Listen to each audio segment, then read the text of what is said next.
ಎಲ್ಲ ಆತ್ಮೀಯ ರೈತ ಮಿತ್ರರಿಗೆ ನಮಸ್ಕಾರಗಳು. ಎಂದಿನಂತೆ ಹೊಸ ವಿಡಿಯೋಗೆ ಸ್ವಾಗತ. ಇಂದಿನ ವಿಡಿಯೋ ಬಂದು ಒಂದು ಪ್ರಾಡಕ್ಟ್ ನ ಬಗ್ಗೆ ಅಥವಾ ಒಂದು ಕೆಮಿಕಲ್ ನ ಬಗ್ಗೆ.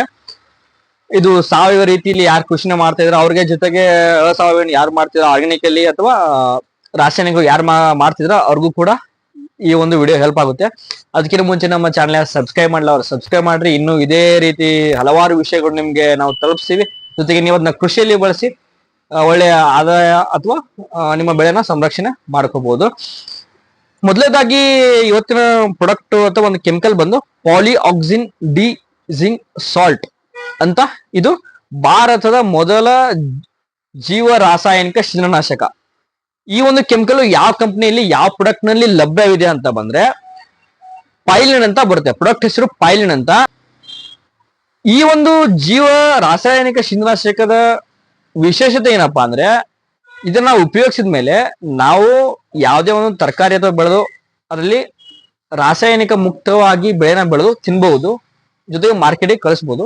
ಬೇರೆ ದೇಶಗಳಿಗೆ ಈ ಒಂದು ಪ್ರಾಡಕ್ಟ್ ನ ಯೂಸ್ ಮಾಡಿ ರಫ್ತು ಕೂಡ ಮಾಡಬಹುದು. ಅಲ್ಲಿ ಏನೋ ಒಂದು ರೆಸಿಡ್ಯೂ ಇಶ್ಯೂ ಬರಲ್ಲ, ಕೆಮಿಕಲ್ ನ ಇಶ್ಯೂ ಬರೋದಿಲ್ಲ. ಆರ್ಗ್ಯಾನಿಕ್ ಇರೋದ್ರಿಂದ ಏನೇ ಒಂದು ಇಶ್ಯೂ ಇದರಲ್ಲಿ MR ಇಶ್ಯೂ ಬರೋದಿಲ್ಲ.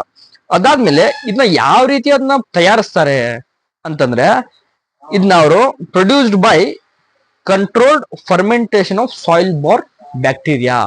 ಮಣ್ಣಲ್ಲಿರ್ತಕ್ಕಂಥ ಬ್ಯಾಕ್ಟೀರಿಯಾ ಸೂಕ್ಷ್ಮಾಣು ಜೀವಿಗಳಿಂದ ಇದನ್ನ ಅವರು ಫರ್ಮೆಂಟೇಶನ್ ಮಾಡಿ ಈ ಒಂದು ಪ್ರಾಡಕ್ಟ್ ನವರು ರೆಡಿ ಮಾಡಿರ್ತಾರೆ. ಬೇರೆ ದೇಶಗಳಿಂದ ಇಂಪೋರ್ಟ್ ಮಾಡಿ ರೀಪ್ಯಾಕ್ ಮಾಡಿ ಜೊತೆಗೆ ಮಾರ್ಕೆಟ್ ಮಾಡಿ ಪಿ ಇಂಡಸ್ಟ್ರೀಸ್ ಲಿಮಿಟೆಡ್ ಇವರು ಈ ಒಂದು ಪ್ರಾಡಕ್ಟ್ ನ ಮಾರ್ಕೆಟಿಗೆ ಬಿಟ್ಟಿದ್ದಾರೆ.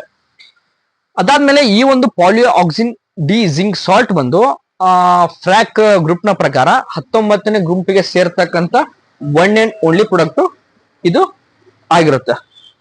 ಅದಾದ್ಮೇಲೆ ಇದರಲ್ಲಿ ಟ್ರಾನ್ಸ್ಲ್ಯಾಮಿನಾರ್ ಅನ್ನೋ ಒಂದು ಮೆಕ್ಯಾನಿಸಮ್ ಮೂಲಕ ವರ್ಕ್ ಮಾಡುತ್ತೆ. ನಿಮ್ಗೆಲ್ಲ ಗೊತ್ತು, ಎಲ್ಲ ವಿಡಿಯೋದಲ್ಲಿ ಹೇಳಿದೀನಿ ಟ್ರಾನ್ಸ್ಲ್ಯಾಮಿನಾರ್ ಹೇಗೆ ಕೆಲಸ ಮಾಡುತ್ತೆ ಅಂತ. ಸೊ ಟ್ರಾನ್ಸ್ಲ್ಯಾಮಿನಾರ್ ಆಗಿ ವರ್ಕ್ ಮಾಡುತ್ತೆ. ಜೊತೆಗೆ ಆರ್ಗ್ಯಾನಿಕ್ ಸಾವಯವ ರೀತಿಯಾಗಿ ಇದು ಕೆಲಸ ಮಾಡುತ್ತೆ. ಯಾವುದೇ ಅಡ್ಡ ಪರಿಣಾಮ ಬೀರೋದಿಲ್ಲ, ಮನುಷ್ಯರಾಯ್ತು ಅಥವಾ ಪ್ರಾಣಿಗಳಾಯ್ತು ಅಥವಾ ಯಾವುದೇ ಪರಿಸರಕ್ಕೆ ಏನೇ ಒಂದು ತೊಂದರೆ ಮಾಡಲ್ಲ ಆ ತರ ಕೆಮಿಕಲ್ ಇದು. ಅದಾದ್ಮೇಲೆ OMRI ಸರ್ಟಿಫೈಡ್. ಬೇರೆ US ಅಲ್ಲಿ ಇದು OMRI ಸರ್ಟಿಫೈಡ್. ಆಗ್ಲೇ ಹೇಳಿದಾಗ ಇದು ಇಂಪೋರ್ಟ್ ಮಾಡಿರೋದಲ್ಲ, ಇಂಪೋರ್ಟ್ ಮಾಡೋದ್ರಿಂದ ಆ ಒಂದು ದೇಶಗಳೇನೋ OMRI ಸರ್ಟಿಫೈಡ್ ಆಗಿದೆ, ಇದು ಯೂಸ್ ಮಾಡಬಹುದು ಅಂತ ಸರ್ಟಿಫಿಕೇಶನ್ ಕೂಡ ಇದಕ್ಕಿದೆ. ಅದಾದ್ಮೇಲೆ MR ಇಶ್ಯೂ ಇದಕ್ಕೆ ಬರಲ್ಲ. ಇದನ್ನ ನಾವು ಸಮಗ್ರ ರೋಗ ನಿರ್ವಹಣೆಗೆ ಈ ಒಂದು ಪ್ರಾಡಕ್ಟ್ ನ ಯೂಸ್ ಮಾಡಬಹುದು.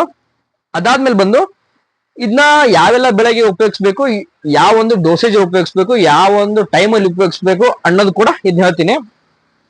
ಮೊದಲನೇದಾಗಿ ಇದ್ರ ಮೇಲೆ ಲೇಬಲ್ ಕ್ಲೇಮ್ ಇರೋದು ಮೆಣಸಿನಕಾಯಿ, ದ್ರಾಕ್ಷಿ ಮತ್ತೆ ಭತ್ತ. ಇದು 3 ಕಷ್ಟೇ ಲೇಬಲ್ ಕ್ಲೇಮ್ ಇದೆ. ಯಾರಾದ್ರೂ ನಿಮ್ಮ ರಿಸ್ಕ್ ತಗೊಂಡು ಮಾಡ್ತೀನಿ ಅಂದ್ರೆ ಮಾಡ್ಕೋಬಹುದು. ಅದು ಯಾವ್ದು ಕಂಪ್ನಿಯವ್ರಿಗೂ ಸಂಬಂಧ ಇರೋ. ಜೊತೆಗೆ ನಾ ವಿಡಿಯೋ ಮಾಡ್ತೀನಿ, ನನಗೂ ಇದ್ರ ಬಗ್ಗೆ ಯಾವ್ದು ಇರಲ್ಲ. ನಿಮ್ಮ ಓನ್ ರಿಸ್ಕ್ ಆಗಿ ಆರ್ಗ್ಯಾನಿಕ್ ಆಗಿರೋದ್ರಿಂದ ನಿಮ್ ಓನ್ ರಿಸ್ಕ್ ಆಗಿ ಟ್ರೈ ಮಾಡ್ತೀನಿ ಅಂತ ಅನ್ಕೊಂಡ್ರೆ ನಿಮ್ಮ ತೋಟದಲ್ಲಿ ಸ್ವಲ್ಪ ಪ್ರಮಾಣದಲ್ಲಿ ಯೂಸ್ ಮಾಡಿ ನೋಡಿ, ಚೆನ್ನಾಗಿ ಬಂದ್ರೆ ನೀವು ಅದನ್ನ ಕಂಟಿನ್ಯೂ ಮಾಡಬಹುದು. ಯಾಕೆ ಆರ್ಗ್ಯಾನಿಕ್ ಅಲ್ಲ, ಏನೋ ಪರಿಣಾಮ ಬೀರಲ್ಲ ಅಂತ ನಾ ಅನ್ಕೊಂಡಿದ್ದೀನಿ.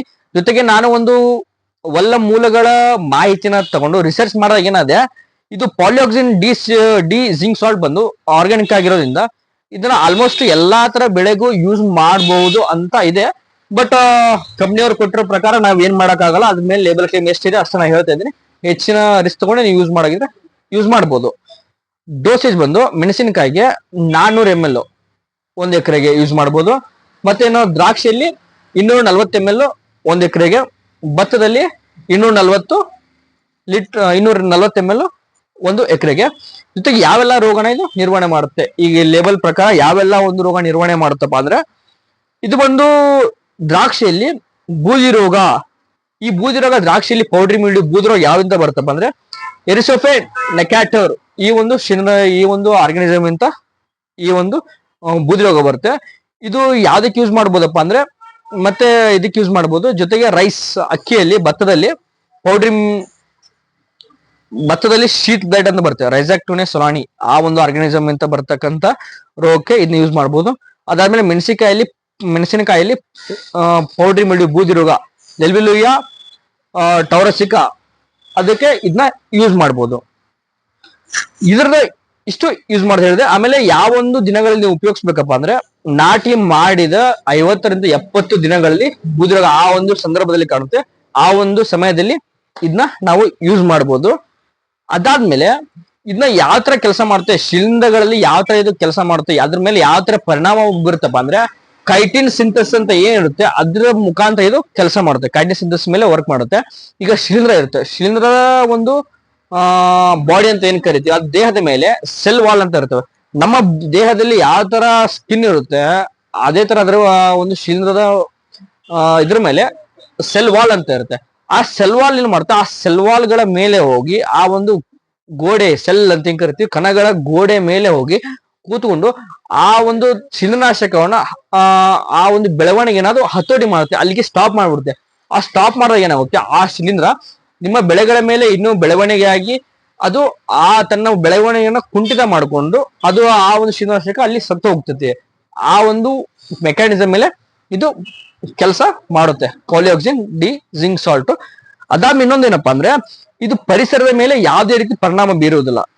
ಉದಾಹರಣೆಗೆ ಜೇನುಹುಳುಗಳು ಪರಾಗಸ್ಪರ್ಶ ಮಾಡ್ತವೆ, ನೀವು ಏನಾದ್ರೂ ಪರಾಗಸ್ಪರ್ಶ ಮಾಡಿದ್ರೆ ಒಳ್ಳೆ ಚೆನ್ನಾಗಿ ಇಳುವರಿ ಬರುತ್ತೆಲ್ಲ ಬರುತ್ತೆ. ಸೊ ಅದಕ್ಕೆ ಇದು ಏನು ಪರಿಣಾಮ ಬೀರೋದ ಮನುಷ್ಯರ ಮೇಲೆ ಅಥವಾ ಆಯ್ತು ಯಾವುದೇ ಪರಿಸರದ ಮೇಲೆ ಎಲ್ಲಾ ತರ ಜೀವರಾಶಿಗಳ ಮೇಲೆ ಯಾವುದೇ ಪರಿಣಾಮ ಬೀರುವುದಿಲ್ಲ.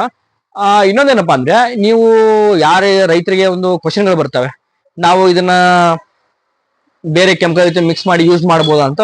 ಇದು ಆತರ ಏನಿಲ್ಲ, ಯಾವುದೇ ತರ ಕೆಮಿಕಲ್ ಜೊತೆ ಮಿಕ್ಸ್ ಮಾಡಿ ಬಳಸುವಂತ ಔಷಧಿ ಇದಾಗಿರೋದು. ಇದನ್ನ ಪರ್ಟಿಕ್ಯುಲರ್ ಆಗಿ ಸಿಂಗಲ್ ಆಗಿ ಇದನ್ನ ಬಳಸಬೇಕು. ಅದಾದ್ಮೇಲೆ ಇದನ್ನ ಆಗ್ಲೇ ಹೇಳಿರೋ ಹಾಗೆ ಒಂದು ಮಣ್ಣಿರ್ತಕ್ಕಂತ ಒಂದು ಸೂಕ್ಷ್ಮಾಣು ಜೀವಿಗಳಿಂದ ಈ ಒಂದು ಪ್ರಾಡಕ್ಟ್ನವರು ತೆಗೆದು ಯೂಸ್ ಮಾಡಕ್ಕೆ ಬಿಟ್ಟಿದ್ದಾರೆ. ಅದಾದ್ಮೇಲೆ ಇದ್ರ ಬಂದು ಎಷ್ಟು ದಿವಸವರೆಗೆ ಇದು ಕೆಲಸ ಮಾಡ್ತಪ್ಪ ಅಂದ್ರೆ ಯೂಸ್ ಮಾಡಿ ನಾವು 10 ದಿವಸ ಆಲ್ಮೋಸ್ಟ್ 10 ದಿವಸವರೆಗೂ ಇದು ಚೆನ್ನಾಗಿ ಕೆಲಸ ಮಾಡುತ್ತೆ. ಇದಾದ್ಮೇಲೆ ಇದು ನಾವು ಔಷಧಿನ ಸ್ಪ್ರೇ ಮಾಡ್ತೀವಿ.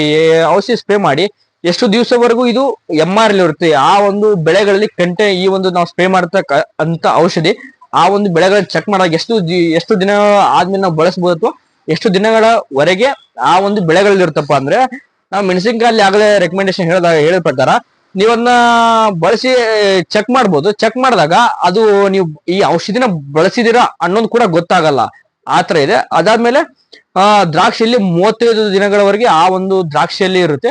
ನೀವು ಚೆಕ್ ಮಾಡಿದಾಗ ಈ ಒಂದು ದ್ರಾಕ್ಷಿಯಲ್ಲಿ ಈ ತರ ಒಂದು ಔಷಧಿನ ಸ್ಪ್ರೇ ಮಾಡಿದ್ದಾರೆ, ಈ ಒಂದು ಔಷಧಿ ಇದರಲ್ಲಿದೆ ಅಂತ ತಿಳ್ಕೊಬಹುದು. ಇನ್ನು ಭತ್ತ ಅಂತ ಮಾಡಿದ್ರೆ ಅದರಲ್ಲಿ ಕೂಡ ಅವತ್ತು ಯೂಸ್ ಮಾಡಿ ಚೆಕ್ ಮಾಡಿದ್ರೆ ಕೂಡ ಈ ಒಂದು ಭತ್ತದಲ್ಲಿ ಅಥವಾ ಅಕ್ಕಿಯಲ್ಲಿ ಈ ಒಂದು ಔಷಧಿ ಇದೆ ಅಂತ ನಮ್ಗೆ ಗೊತ್ತಾಗಲ್ಲ. ಇಷ್ಟು ಈ ಒಂದು ಪ್ರಾಡಕ್ಟ್ ನ ಬಗ್ಗೆ ಮಾಹಿತಿ.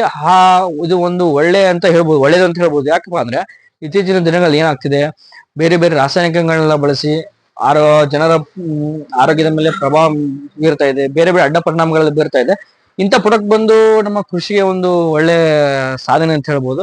ಇದಿಷ್ಟು ಈ ಒಂದು ಪ್ರಾಡಕ್ಟ್ ನ ಬಗ್ಗೆ ಮಾಹಿತಿ. ಇನ್ನೇನಾದ್ರೂ ಮಾಹಿತಿ ಬೇಕಿದ್ರೆ ನಮ್ಮ ಚಾನಲ್ ಕಾಮೆಂಟ್ ಬಾಕ್ಸ್ ನೀವು ಕಾಮೆಂಟ್ ಮಾಡ್ರಿ, ಇದ್ರ ಬಗ್ಗೆ ಮಾಹಿತಿ ಕೊಡೋ ಕೆಲಸ ನಾವು ಮಾಡ್ತೀವಿ.